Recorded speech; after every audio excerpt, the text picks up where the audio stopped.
먼저 이 사진을 한번 보시면 되겠습니다. 이 사진은 저희 아파트 앞에 약 한 10개월 전에 새로 집을 지으려고 터잡기를 해놓은 땅입니다.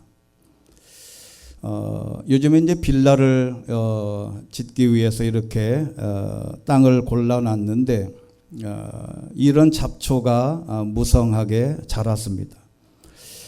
도대체 이 잡초는 어디서 생겨났을까? 지나갈 때마다 너무 신기해서 제가 사진을 찍어놨습니다. 이 많은 잡초가 해를 지나서 열매를 맺어서 씨가 뿌려졌다고 그러면 이해가 됩니다. 근데 이게 10개월밖에 안 됐어요. 해를 넘긴 적이 없습니다. 이렇게 많이 자란 것은 왜 그랬을까? 이 사진은 바로 옆에 있는 교회 공터에 있는 사진입니다. 이런 공터만 생기면 이러한 모든 잡초와 풀들이 어떻게 나게 됐는지를 도대체 이해를 못합니다.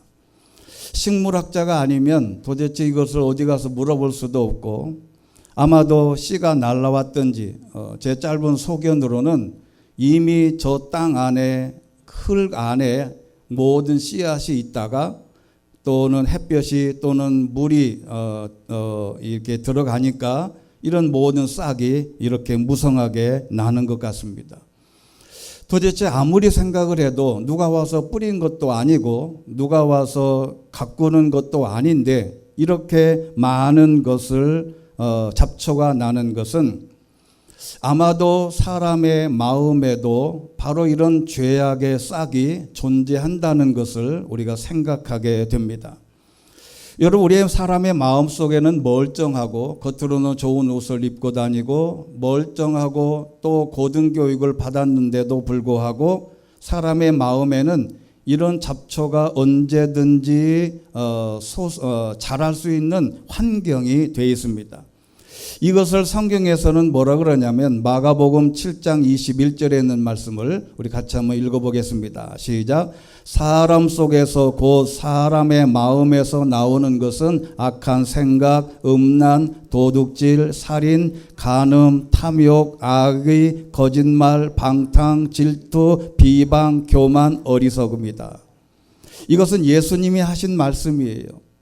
사람의 마음속에는 겉으로는 멀쩡한데 이런 게 가득 차서 어디에다가 물을 주느냐에 따라서 악한 생각에 물을 주면 살인이 되고, 음란에 물을 주면 음란한 짓을 하게 되고, 도둑질에 물을 주면 도둑질을 하게 되고, 살인에 물을 주면 사람이 살인을 하게 되는 것이죠. 그래서 이런 모든 환경이 사람의 마음에는 공터에 잡초가 나듯이 이러한 마음의 잡초가 무성하게 난다는 것이죠. 그래서 시편 119편 11절의 말씀을 보면 내가 주께 죄 짓지 않으려고 주의 말씀을 마음에 품었다. 우리는 이런 잡초를 제거하려면 하나님의 말씀이라고 하는 제초제를 뿌려야 돼요. 이 하나님의 말씀이라는 제초제를 뿌리지 않으면 언제 어떻게 저렇게 무성하게 잡초가 자라나듯이 우리는 예외 없이 모든 마음속에서 이러한 악한 것들이 계속 나온다고 하는 것입니다. 문제는 이러한 환경을 조성하면 안 됩니다. 제가 예전에 신학교 다닐 때 전설처럼 내려오는 이야기가 있습니다. 꼭 목사 교수님들이 첫 시간에 이런 얘기를 해요. 신대원에 입학한 30세 미만의 청년 신학도가 아주 건강한 청년이 청량리 588은 여러분 잘 아시죠? 청량리 588번지 여기에는 유명한 사창가가 있었습니다. 여기에는 지금은 이제 아파트로 이제 모든 개발을 했는데 그 청년 전도사가 그곳에 가서 내가 그 사창가에 있는 여자들한테 복음을 내가 전해야 되겠다. 다짐을 하고 열심히 기도하고 성령 충만해서 그 다음에 말씀으로 무장하고 갔습니다. 갔는데 그 청년 신학도는 신학교로 다시 돌아오지 못했습니다. 지금까지 안 돌아왔어요. 여러분, 그 환경은 그만큼 무서운 것입니다. 나는 할 것 같은데 몸이 건강한 청년이, 결혼도 하지 않은 청년이 사창가에 가서 그 여성들을 대상으로 복음을 전하는 게 그 유혹에서 어떻게 벗어날 수 있겠냐. 환경을 이미 만들지 않는 게 중요하다는 겁니다. 죄악의 잡초가 무성해지지 않도록 늘 조심하고 잡초에 물을 주지 않는 방법으로 고사시키고 말씀의 제초제를 뿌려야 우리의 마음속에서 끊임없이 솟아나오는 이러한 잡초들을 제거할 수 있다는 것입니다. 근데 문제는 사람의 질병도 똑같습니다. 오늘의 말씀의 근간은 질병의 예방과 하나님께서 주시는 말씀으로 우리의 질병을 치유하는 과정인데, 여러분, 사람이 아픈 곳만 없어도 살만합니다. 그렇지 않습니까? 내가 아픈 곳만 없어도 그럭저럭 살만해요. 그런데 아프면 이상해져. 그래서 인간을 표현하기를 생로병사다 이렇게 한마디로 말합니다. 생, 태어나고, 로, 늙고, 병들어서 사망한다는 겁니다. 사람은 반드시 겪어야 하는 이 낳고, 늙고, 병들고, 죽는 이 네 가지의 고통을 이것은 비껴갈 수가 없습니다. 태어나고, 늙고, 병들고, 사망하는 것은 피할 수 없는 인간의 숙명입니다. 여러분, 현대의학은 눈부실 정도로 발전해 있습니다. 병원에 가보면 의사들의 노력과 의술 그리고 시설이 너무 놀라워요. 여러분, 유명한 병원 접수 창고에 가보면 환자가 이렇게 넘쳐납니다. 이건 완전히 시장보다 사람이 더 많아요. 공항이나 기차역, 대합실보다 사람들이 더 많습니다.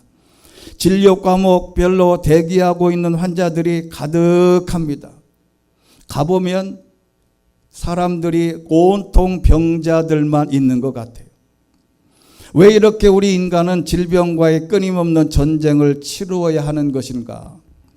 의학이 발달하면 할수록 질병의 종류도 증가해서 해결하지 못하는 질병의 종류도 줄어들지 않습니다. 흑사병, 패스트, 장티푸스, 결핵, 천연두, 말라리아, 수천만 명이 죽어가는 모든 과정, 이제는 에이즈에다가 암에다가 코로나 해결하면 될 듯한데 무슨 또 다른 게 나오고, 이 사람은 이 질병은 이렇게 해결할 수가 없습니다. 그러면 왜 이 질병은 왜 인간을 이렇게 괴롭힐까? 이 질병은 왜 생겨날 것인가? 이것은 우리는 성경에서 고통이나 질병은 악의 기원 및 특성과 밀접하게 결부되어 있습니다. 왜 이 고통, 이 질병이 세상에 온 것일까? 이것은 출발은 바로 죄 때문에 그렇습니다. 아담과 하와가 하나님 앞에 범죄함으로 인해서 고통과 질병 그리고 죽음이 이 세상에 왔는데, 그 과정을 요약하면 이렇습니다. 창세기 2장 17절 말씀을 우리 같이 한번 읽겠습니다. 시작. 선과 악을 알게 하는 나무의 열매는 먹지 마라. 그것을 먹는 날에는 내가 반드시 죽을 것이다. 창세기 3장 6절입니다. 같이 읽습니다. 시작. 여자가 보니 그 나무의 열매가 먹기에 좋고 눈에도 보기에도 좋으며 지혜롭게 할 만큼 탐스러워 보였습니다. 여자가 그 열매를 따서 먹었습니다. 그리고 자기와 함께 있는 남자에게도 주니 그도 먹었습니다. 이렇게 먹고 난 결과는 3장 17절입니다. 시작. 아담에게 하나님께서 말씀하셨습니다. 내가 내 아내의 말을 듣고 내가 내게 명령해 먹지 마라 라고 말한 나무의 열매를 먹었으니 너 때문에 땅이 저주를 받을 것이다. 내가 일평생 수고해야 땅에서 나는 것을 먹을 것이다. 여기 땅이 저주를 받았다. 저렇게 잡초가 무성하게 나온 것은 관리만 하지 않으면 땅이 저주를 받아서 잡초가 막 납니다. 마지막 결론은 3장 18절 19절입니다. 같이 읽습니다. 시작. 땅은 내게 가시덤불과 엉겅퀴를 내고 너는 밭의 식물을 먹을 것이다. 내가 흙에서 취해졌으니 흙으로 돌아갈 때까지 내 얼굴에 땀을 흘려야 내가 음식을 먹을 것이다. 너는 흙이니 흙으로 돌아갈 것이다. 아멘. 여기 흙으로 돌아간다. 죽는다는 겁니다. 여러분, 이렇게 흙으로 돌아가는 방법이 뭐냐면 질병이에요. 아파서 죽습니다. 제가 농담으로 사람들이 이렇게 얘기합니다. 누가 돌아가셨다 그러면 어떻게 돌아가셨대요? 왜 돌아가셨대요? 그래 물어보면 제가 농담으로 합니다. 숨을 못 쉬어서 죽었다고. 숨 못 쉬면 죽습니다.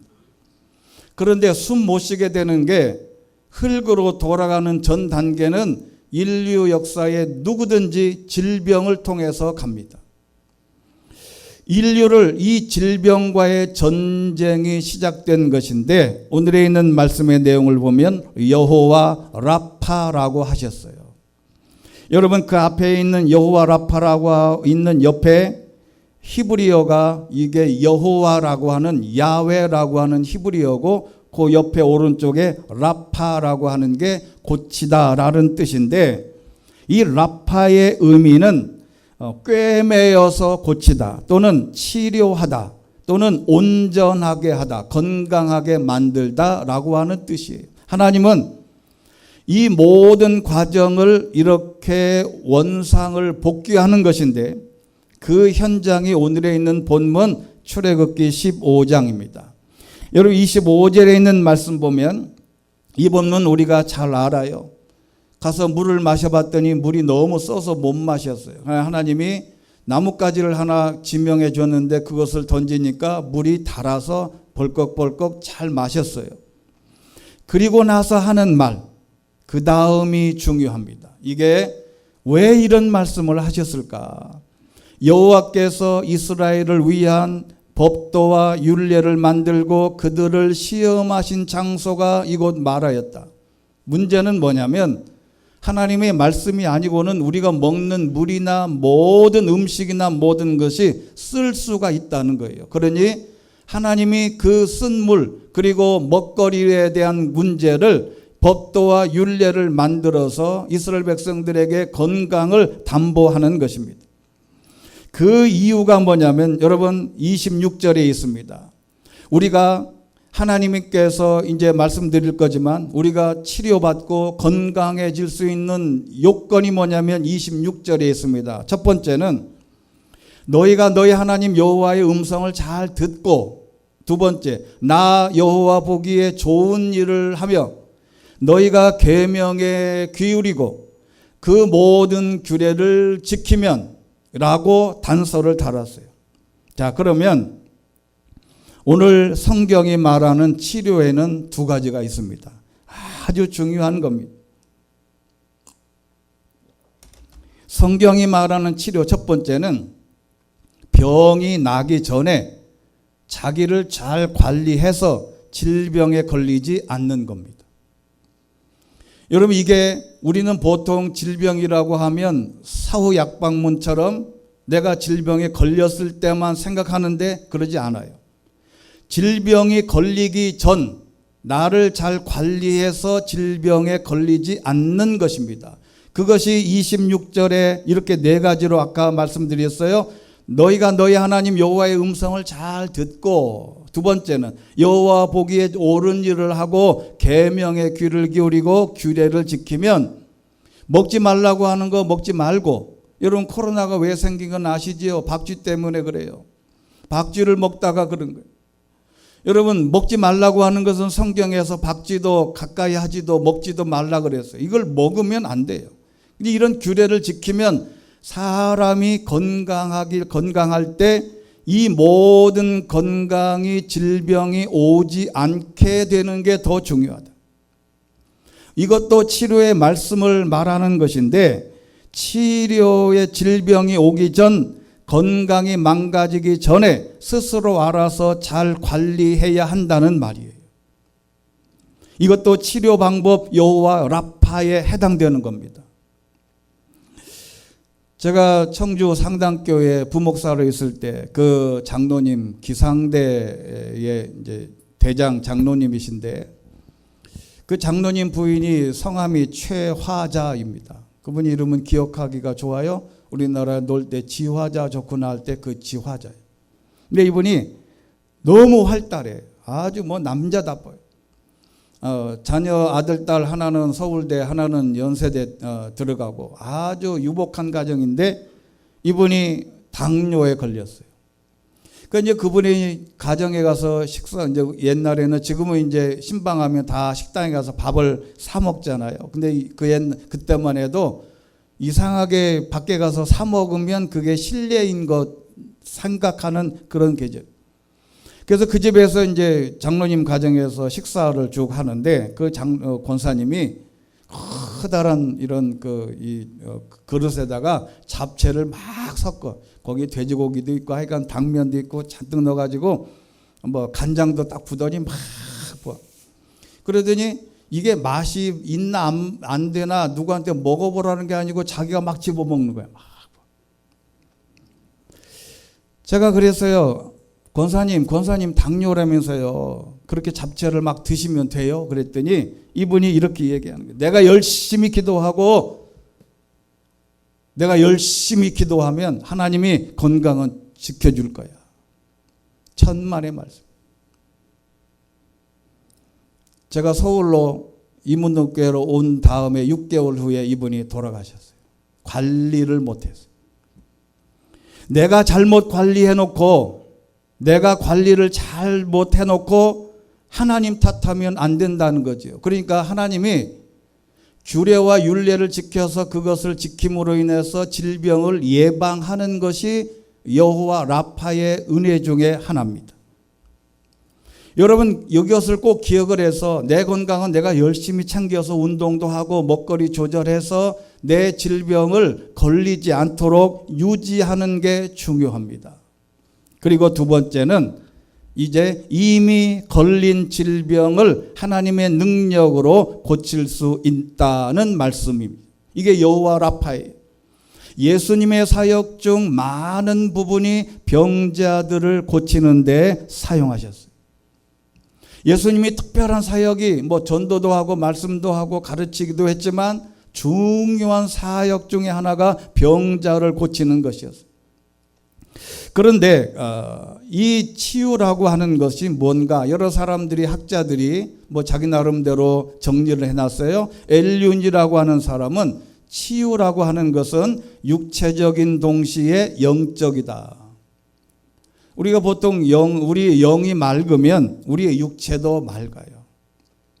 여러분 우리의 영이 막 힘들고 어려우면 몸도 같이 따라가요.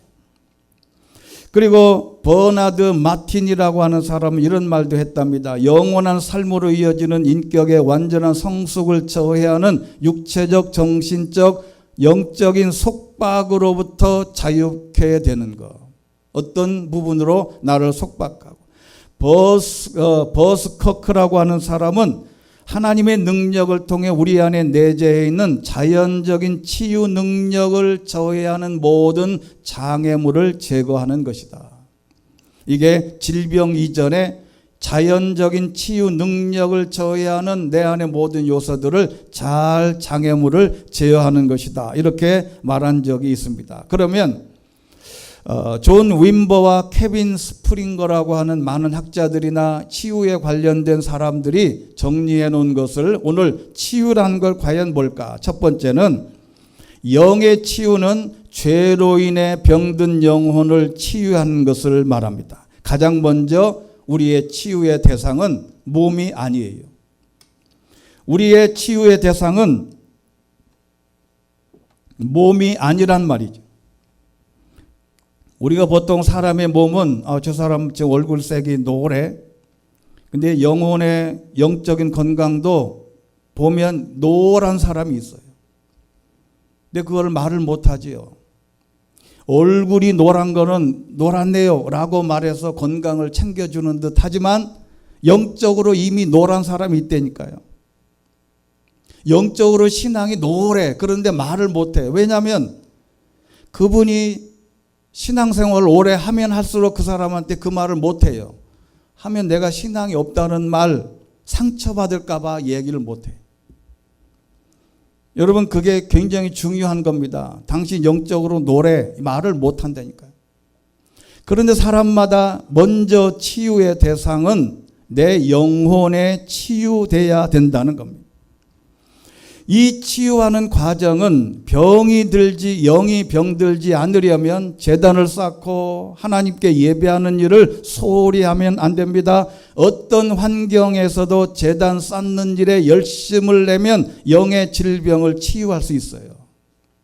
그래서 우리가 길을 쓰고 하나님 전에 나와 말씀을 듣고 예배를 해야 되는 이유입니다.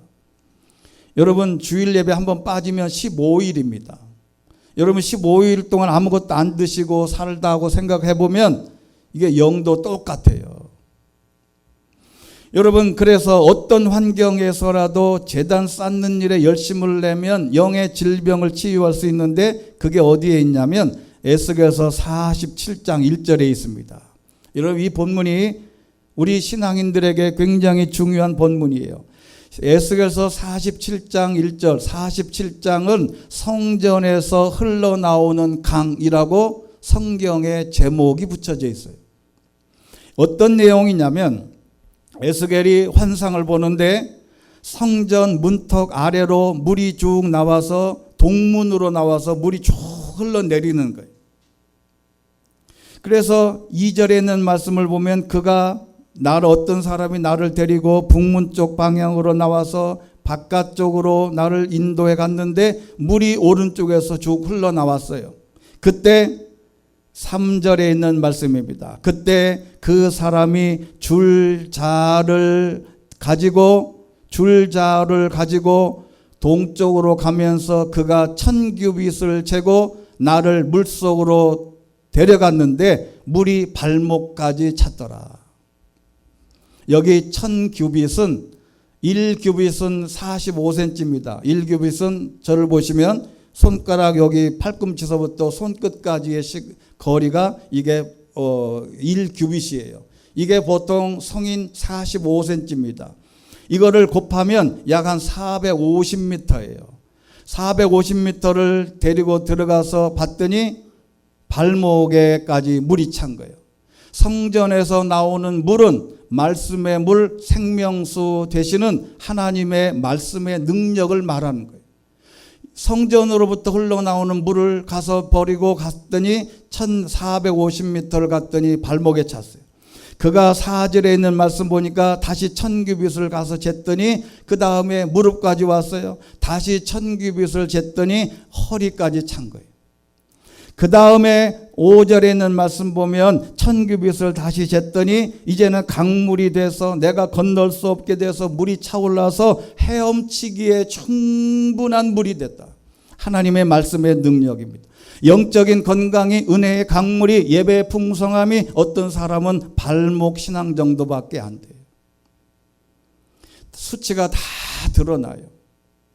내 신앙이 어떤 사람은 아무리 신앙생활을 오래 했어도 보면 알아요. 저 사람은 발목 신앙밖에 안 된다. 그렇게 지적을 할 수가 없습니다. 스스로 깨닫기 전에. 어떤 사람은 무릎까지, 어떤 사람은 허리까지, 어떤 사람은 성령이 충만하고 말씀의 풍성한 이 강물에 들어가서 마음껏 헤엄쳐도 될 만큼 은혜에 충만한 사람이 있다는 것이죠. 이게 바로 우리의 영혼, 우리의 영적인 건강은 성전 예배와 가까이 있어야 된다. 오늘 이 시간 한번 점검해 보면 나는 발목 신앙인가, 무릎 신앙인가, 허리 신앙인가, 나는 마음껏 수영할 수 있을 만큼의 은혜의 강물에 빠져 있는지를 알아야 돼요. 두 번째는 과거에 입은 마음의 상처를 우리가 치유받아야 됩니다. 여러분, 사람마다 마음의 상처가 다 있어요. 시어머니에게 받은 상처, 아내는 남편에게 받은 상처, 남편은 아내에게, 또는 자식에게, 부모에게, 친구에게, 회사에서 직급이 높은 사람에게, 낮은 사람에게 수없이 공격해오는 마음의 상처가 너무너무 많아요. 이 모든 상처를 하나님의 말씀으로 상처를 치유받아야 되는데 시편 147편 3절입니다. 같이 읽습니다. 시작. 마음이 상한 사람을 고치시고 그들의 상처를 싸매십니다. 아멘. 여기 마음이 상한, 여기 영어 표현을 써서 죄송한데 broken hearted, 마음이 깨져버렸어요. 누가 무슨 말을 오해하든 어떤 말도 상처를 줄 때 내 마음이 산산조각이 나서 이게 회복이 안 되는 거예요. 겉에 찢어졌으면야 꿰매면 되고 약을 바르면 되는데 마음이 갈기갈기 찢어진 걸 어떻게 해야 되냐? 하나님 앞에 기도하면 하나님이 그 모든 상처를 싸매실 줄로 믿습니다. 너는 누구에게 가서 위로받으려고 할 필요가 없어요. 하나님이 내 마음 상처를 다 바늘로 꿰서 정상으로 만들어 주셔야 됩니다. 세 번째는 귀신 들림과 정신질환의 치유입니다. 요즘에는 건강이 이상이 있어서 가면 의사들이 꼭 하는 얘기가 있어요. 원인을 모르겠습니다. 이런 부분들이 많아요. 우리가 이 땅에 살아가면서 현대인의 질병 가운데 조울증, 조현병, 우울증, 정신질환들이 너무 많아요. 그래서 예수님께서 마태복음 8장 16절의 말씀도 그 당시에도 날이 저물자 사람들이 예수께 귀신 들린 사람들을 많이 데려왔습니다. 예수님께서 말씀으로 귀신을 쫓아내셨고 아픈 사람들을 모두 고쳐주셨습니다. 귀신 들림은 영어로 demon possessed, 악마가 나를 소유하고 있는, 꽉 잡고 있어요. 이것은 악마에게, 사탄에게, 귀신에게 내가 붙잡혀 있는 것은 반드시 기도로 이길 수 있어요. 여러분, 이것은 저도 아버지가 목회를 했기 때문에 그 당시에는 미친 여자들 얼마나 많았는지 몰라요. 그 사람들을 데려다가 기도 많이 하는 권사님들 모시고 한 달 정도 기도하면 멀쩡하게 갔어요. 그래서 시집 가서 애 낳고 애 돌 때 가서 하는 예배 드리고 했던 적이 한두 번이 아니에요. 여러분, 귀신 들린 거 또는 조울증 모든 거 하나님께 나와서 예배하고 말씀 듣고 기도하면 반드시 치유될 줄로 믿습니다. 이게 약물로도 치료된다고 하면 안 돼요. 약물로도 도움을 받을 수 있지만 진정한 치유는 하나님께 기도해야 됩니다. 그 다음에 네 번째는 육체적인 질병의 치유는 사고로 또는 손상된 신체 부위 또는 병균으로 감염된 질병, 이 모든 것도 하나님께서 기도하면 신경성 대장염이나 근육 수축성 두통과 같은 모든 것 하나님께 기도하면 회복될 줄로 믿습니다. 그 다음에 다섯 번째는 죽어가는 사람 또는 이미 죽은 사람에 대한 치유는 죽어가고 있는 사람을 위로하고 굳센 마음을 갖게 하는 것, 이게 중요해요. 여러분, 사람이 살고 죽는 것은 0.5초 사이입니다. 어제도 어떤 그 일본의 총리 되신 분들, 전 총리분도 총 한 방에 딱 세상을 떠나게 돼요. 0.5초, 1초 사이입니다. 여러분, 우리의 사람의 자신의 한계를 인정하고 내가 언제 하나님 앞에 부름을 받아도 하나님 나라에 갈 수 있다는 구원의 확신을 갖게 되시기를 주의 이름으로 축원합니다. 사람이 죽기 전에 구원의 확신을 시키는 것, 이것도 치유입니다. 사람들이 죽음 앞에서 두려워 떨고 오들오들 떨고 어떻게 내가 죽음을 맞이해야 될지 모를 때 죽음은 종말이 아니라 희망으로 부활이 있고 죽음은 모든 인간에게 다가오는 현실이지만 하나님의 능력으로 우리는 영원한 나라의 소망을 갖고 있다고 확신에 찬 믿음의 권유가 치유입니다. 이 모든 것도 여호와 라파에 소속되어 있는 것입니다. 그 다음에 여섯 번째는 진짜 치유는 죽음에서조차 승리하는 부활신앙을 통해서 영생의 문으로 들어가는 것이 진짜 치유입니다. 여러분, 사람이 살고 있는 한 모든 질병에서 자유로운 사람은 없어요. 제가 여러분 한번 질문해 볼까요? 자, 한번 손을 한번 들어보세요. 나는 지금 아픈 곳이 한 군데도 없다. 한번 손 들어보세요. 어디가 그렇게 아프신 거예요, 도대체? 아픈 곳이 한 군데도 없는 게 없어요. 발가락 무좀이라도 다 있다니까. 누구에게나 이런 모든 질병은 죽기 전에는 다 있다. 여러분, 예수님께서 죽은 나사로를 살리셨어요. 나사로야 나오너라 무덤에서 벌떡 나왔어요. 근데 그 사람 지금까지 살아있지 않습니다. 죽었어요. 얼마 안 가서. 히스기야는 하나님께 기도할 때 15년을 연장받았어요. 그때 연장받은 15년 후에 죽었어요. 히스기야는. 성경에서 수많은 환자들을 다 살리셨지만 그 모든 환자 다 죽었어요. 그래서 진짜 치유는 죽음 이후에 영생을 보장받을 때 실현된다. 그러면 정리하면 이렇습니다. 이런 질병의 전인적인 치료를 하기 위해서 어떤 단계가 있냐? 3단계가 있습니다. 첫 번째는 우리의 죄악을 하나님 앞에 끊임없이 고백을 해야 됩니다. 이게 기본 루틴입니다.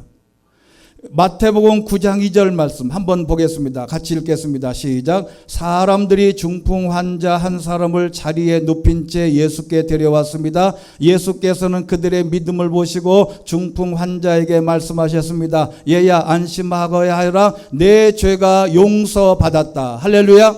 예수님께서 병자를 고치시고 하는 루틴, 반복되는 환경은 뭐냐면 내 죄가 용서받았다는 거예요. 간음한 여인이든 뭐 어떤 환자든 간에 고쳐놓고 예수님이 하시는 말씀은 내 죄가 용서받았다. 질병과 고통 자체가 아담과 하와의 범죄함으로 인해서 이 세상에 들어왔기 때문에 우리의 모든 죄악들을 하나님 앞에 진솔하게 고백할 때 진짜 우리 몸의 질병도 고통에서 해방될 줄로 믿습니다. 이 죄의 문제를 꼭 기억하셔야 됩니다. 두 번째는 하나님만 의지해야 합니다. 여러분, 요즘에는 감기 들었다고 교회 오셔서 기도하는 사람은 없습니다. 요즘에는 그냥 약으로 다 치료한다고 생각하니까 기도할 생각을 안 해요. 적어도 암을 걸리면 내가 기도해야지 하는데 감기 종류야 이거. 여러분, 감기라도 걸리면 약국이나 병원으로 가는 것으로 알고 있지만 그래서 현대에는 기적의 역사가 일어나지 않은 일도 있습니다. 그래서 예수님이 이 땅에 오셔서 제일 기적을 많이 베푼 대상이 병든 사람이었는데 꼭 하시는 말씀이 이랬습니다. 마가복음 5장 34절 같이 한번 읽겠습니다. 시작. 예수께서 여인에게 말씀하셨습니다. 딸아, 내 믿음이 너를 구원했다. 이제 안심하고 가거라. 그리고 병에서 해방돼 건강하여라. 할렐루야. 마가복음 10장 51절도 예수님께서 말씀하셨습니다. 가거라, 내 믿음이 너를 구원했다. 어떤 질병에 있든지 하나님을 믿음으로 말미암아 내가 모든 질병에서 치유받고 자유함을 누릴 수 있다는 이 확신에 찬 믿음을 우리는 잊지 않게 되시기를 주의 이름으로 축원합니다. 세 번째는 모든 질병의 치유는 오직 천국에 이를 때만 가능한 것임을 알고 우리는 그 모든 부분에 대해서 천국문에 들어서기 전까지는 사람은 아프다. 그래서 아픈 것을 너무 신경 쓰지 말고 그래, 나는 천국 가기 전까지 아파. 그러니까 이 아픈 것을 내가 잘 끌어안고 잘 보듬고 잘 요리하고 건강한 사람은 더 건강하도록 유지하고 아픈 사람은 이 모든 질병이 이것은 내가 안고 가야 되는 거다 생각을 하고 너무 질병을 이렇게 마음을 쓰지 말라는 것이죠. 그래서 우리가 질병의 고통을 당할 때마다 우리가 생각해야 될 게 있습니다. 우리의 고향은 이 땅이 아니다. 죄송하지만 한번 따라해 보겠습니다. 우리의 고향은 이 땅이 아니다. 내가 아프면 고향은 이 땅이 아니라는 걸 빨리 깨닫고 영원한 나라에 소망을 두고 아플 때마다 기도하고 천국의 소망을 갖게 되는 그 믿음이 우리에게 필요한 것입니다. 영국의 남웨일즈 카디프에서 태어난 마틴 로이드 존스라는 사람이 있습니다. 이분은 태어날 때 천재였어요. 왕실 주치의였던 토마스 호더라고 하는 사람의, 옛날에 그 왕실은 최고의 의사들이 가 있는 곳이 왕실 아닙니까? 여기에 수제자가 된 존슨은 의사 면허를 딴 뒤에 스승의 전폭적인 지원을 받으면서 런던 변화가의 개인 병원을 차렸어요. 개업을 했어요. 그래서 이 마틴 로이드 존슨은 환자의 상태를 정확히 진단할 수 있는 자신만의 방법을 찾아냈고 모든 환자들을 자기 가족처럼 최선을 다해서 보살폈어요. 우리 이렇게 되면 개업, 이 병원이 번창해요. 그래서 이 존스 병원은 영국에서 가장 인기 있는 병원으로 소문이 났습니다. 당연히 큰 돈도 벌었어요. 그런데 존스의 마음이 편치 않았답니다. 환자의 몸은 고칠 수 있지만 아무리 노력을 해도 마음의 병을 고칠 수 없다는 것을 깨달았어요. 자기가 의사인데 그때 당시에 벌써 마음의 병이 있다는 것을 알아서 도대체 이 마음의 병은 못 고치는 거예요. 의사로 크게 성공했을 당시에 존스의 나이가 겨우 27살이었어요. 존스는 진짜 사람을 살리기 위해서 몸이 아니라 영혼을 고쳐야 된다는 생각을 했습니다. 영국 최고의 의사였음에도 불구하고 모든 것을 포기하고 목사가 되기로 목회의 길을 선택했습니다. 그래서 이 존스 목사님은 철저히 말씀에 입각한 논리로 설교해서 당시 의지할 곳이 없는 못 배운 사람들이 다니는 곳이 교회다. 이 모든 인식을 180도 바뀐 사람이 바로 이 사람. 모든 영혼에 하나님의 은혜를 전달하고 마틴 로이드 존스가 쓴 모든 책은 지금까지도 엄청나게 귀한 책으로 사람들에게 읽히고 목회자들에게는 표본이 됩니다. 여러분, 예수님의 말씀은 그 자체로 놀라운 힘이 있습니다. 영혼의 질병이든 육체의 질병이든 모두 하나님께 기도해서 건강한 삶이 되어야 하는 것입니다. 그래서 예수님께서도 그 제자들에게 이 능력을 주셨습니다. 마태복음 10장 1절입니다. 같이 읽습니다. 시작. 예수께서 12 제자를 부르셔서 그들에게 더러운 귀신들을 쫓아내는 권능을 주시고 모든 질병과 모든 아픔을 고치게 하셨습니다. 할렐루야. 모든 아픔을 고치게 하신 바로 저와 여러분에게도 하나님께서 이 놀라운 능력과 질병을 고칠 수 있는 힘을 더해 주신 줄로 믿습니다.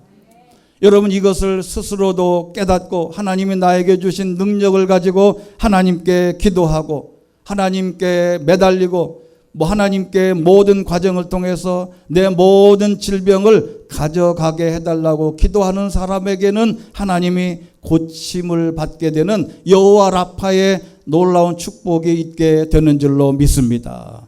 오늘 이 시간 여러분의 마음의 상처든 육체적 상처든 모든 아픈 곳이든 질병이든 어떤 것이든 하나님께 기도해서 모든 것을 원상으로 회복되시기를 주의 이름으로 축원합니다. 오늘 한번 우리가 같이 한번 기도하겠습니다. 우리가 몸에 아픈 곳이 있으면 한번 제가 기도하는 시간을 갖겠습니다. 여러분이 아픈 곳에 한번 손을 얹고 하나님께서 우리에게 능력 주셔서 이 모든 질병을 고침을 받게 되신다는 하나님의 약속의 말씀을 믿고 함께 기도하겠습니다. 아픈 곳에 손을 얹고 우리의 질병을 담당하셨다고 말씀하시는 하나님 아버지, 오늘 주의 백성들의 영혼과 몸을 치유하여 주시옵소서. 나약한 무릎에 힘을 더하시고 이 생에 사는 동안 아픔과 질병으로 고생하는 일이 없도록 지켜주시고 회복시켜 주시옵소서. 우리의 모든 아픈 부위마다 성령의 피 묻은 손길로 어루만져 주셔서 회복되게 하시고 질병에서 노임받게 하시고 악한 조울증과 조현병과 정신질환에서 자유롭게 하시고 하나님이 주신 모든 건강으로 기도로 원상 회복되어 하나님께 영광 돌리는 저희들 되게 하여 주시옵소서. 하나님 아버지, 우리가 마음이 아프고 우리의 머리가 아프고 또 가슴 또는 심장 또는 또 대장, 소장, 우리의 모든 아픈 부위마다 하나님께서 기억해 주셔서 이 모든 질병에서 자유하게 하시고 악한 마귀 사탄 틈타지 못하도록 지켜주시고 어떤 귀신이든지 나를 사로잡지 않도록 성령께서 지켜주시고 보호해 주시며 어떤 질병에 걸렸든지 하나님께 기도하여 완벽하게 회복되는 놀라운 축복을 더하여 주시옵소서. 모든 말씀 예수 그리스도 이름으로 기도드리옵나이다. 아멘.